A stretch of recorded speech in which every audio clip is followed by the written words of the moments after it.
سلام، میں فخر کاکا خیل آپ کو خیبر ٹائمز کے اس خصوصی ایپیسوڈ میں خوش آمدید ناظرین۔ ہم یہ جو بیچ میں وقفہ آتا ہے وی لوگ کا، ہم کوشش کرتے ہیں کہ نئی باتیں اگر مصدقہ نئی اطلاعات ہمیں ملتی ہیں تب ہی ہم وی لوگ کریں، اور اب ہمارے پاس کچھ ایسی اطلاعات ہیں پی ڈی ایم کے حوالے سے، خود اسٹیبلشمنٹ اور گورنمنٹ کے حوالے سے، کہ ہم نے مناسب جانا کہ آپ کے ساتھ وہ شیئر کریں۔ لیکن شیئر کرنے سے پہلے ان ساتھیوں سے ریکویسٹ جنہوں نے اس چینل کو سبسکرائب نہیں کیا وہ اس چینل کو سبسکرائب کر لیں اور بیل کا آئیکن ضرور دبا دیں، کیونکہ اگر بیل کا آئیکن آپ دباتے ہیں تو اس کے بعد آپ کو جو بھی ہم ویڈیو اپلوڈ کرتے ہیں آپ کو بر وقت وہ نوٹیفیکیشن موصول ہو جاتی ہے۔ ناظرین، ہم بات کریں گے پہلے پی ڈی ایم کا۔ مولانا شیرانی صاحب کے حوالے سے بہت باتیں اور آج کل چرچا میں ہیں، میڈیا میں بھی اور سیاسی حلقوں میں بھی، لیکن ہماری اطلاعات کے مطابق مولانا صاحب مولانا شیرانی کا توڑ آج سے 8 سال پہلے کر چکے تھے، جب مولانا شیرانی صاحب نئے اختلاف کی راہ پہ گامزن ہو گئے تو اس کے بعد مولانا صاحب نے کافی سیاسی طور پر اندرونی خانہ یعنی تنظیم کے اندر ان کو ایک لحاظ سے سائیڈ لائن کیا، اور پھر آپ نے دیکھا بھی کہ انہوں نے متعدد بار جو الیکشنز تھے وہ بھی ہارے شیرانی صاحب نے، تو لہٰذا ان کے پاس چونکہ پارٹی کے اندر وہ سپورٹ نہیں ہے، لہٰذا مولانا صاحب اس فرنٹ پہ بالکل پر اعتماد ہے، تو یہ کوئی بڑی ڈنٹ نہیں ہوگی۔ باقی عموماً ایک جنرل رائے میں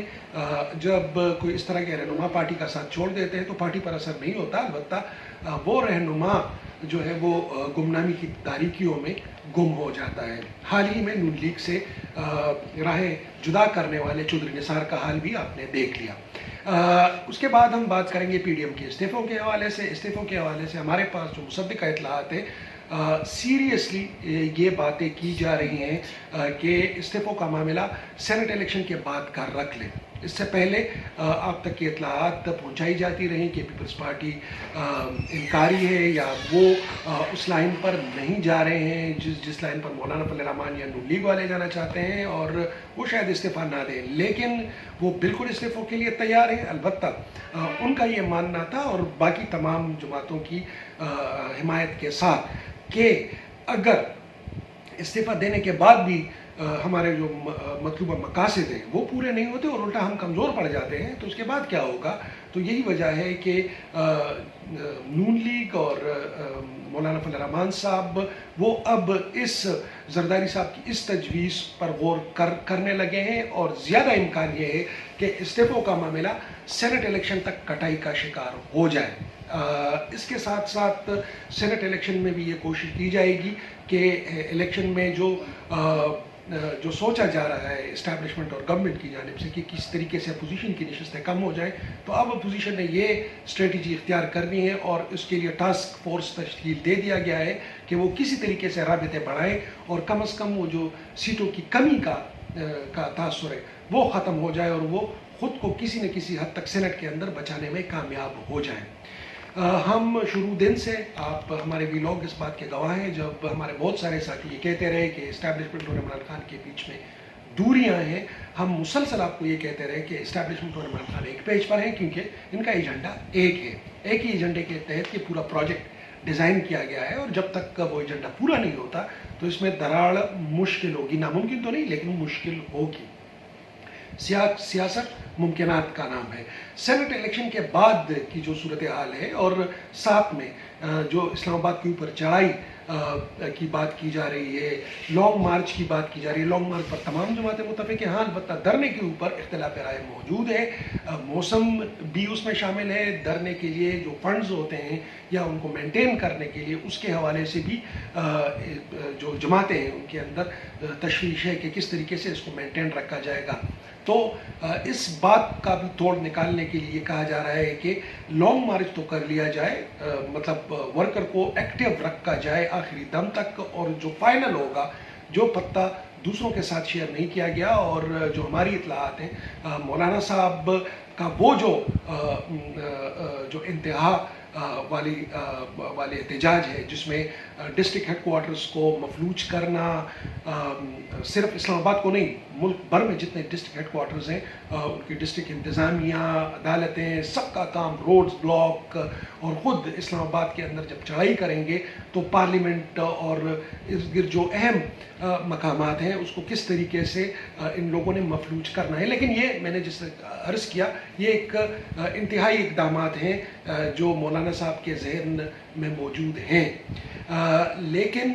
مولانا صاحب اور ان کے ساتھیوں کا یہ ماننا ہے کہ شاید اس سے پہلے اسٹیبلشمنٹ سے کوئی کال آ جائے اور اسٹیبلشمنٹ کے اندر کچھ آوازیں اٹھیں اور ان سے کہا جائے کہ ہم بات چیت کے لیے تیار ہیں۔ یہ باتیں جب خان صاحب سے کی گئیں تو ان کے قریب جو ایک دو انتہائی کلوز لوگ تھے،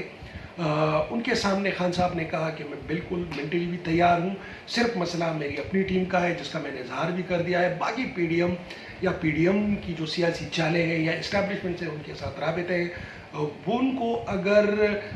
اسمبلی ڈیزالو بھی کرنی پڑی تو اس کے لیے تیار ہیں، اور اس کا فائدہ بھی پی ٹی آئی کو ہی ملے گا۔ یہ عمران خان صاحب کی سوچ ہے، یعنی اسمبلیوں کی ڈیزولوشن پر عمران خان صاحب نے سوچنا شروع کر دیا ہے۔ لیکن اس تمام سچویشن کو اگر دیکھا جائے فی الوقت مارچ سینٹ انتخابات تک، اب آپ کو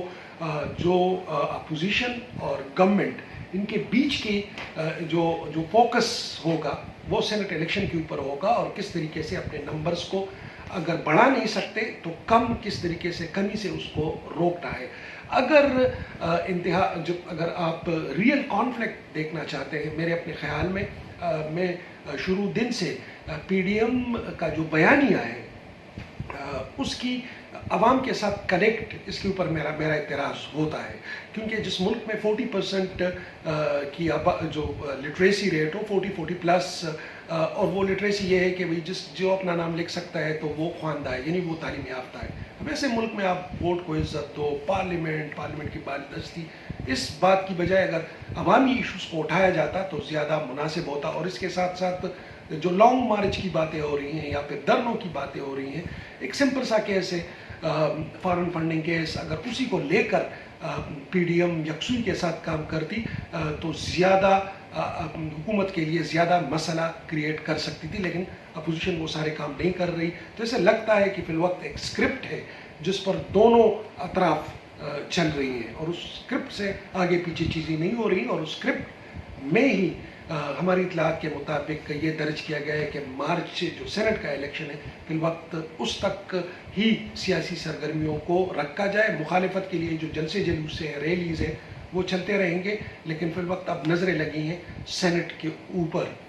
فی الوقت ہماری جانب سے اتنا ہی، ہمیں اجازت دیجیے، اللہ حافظ۔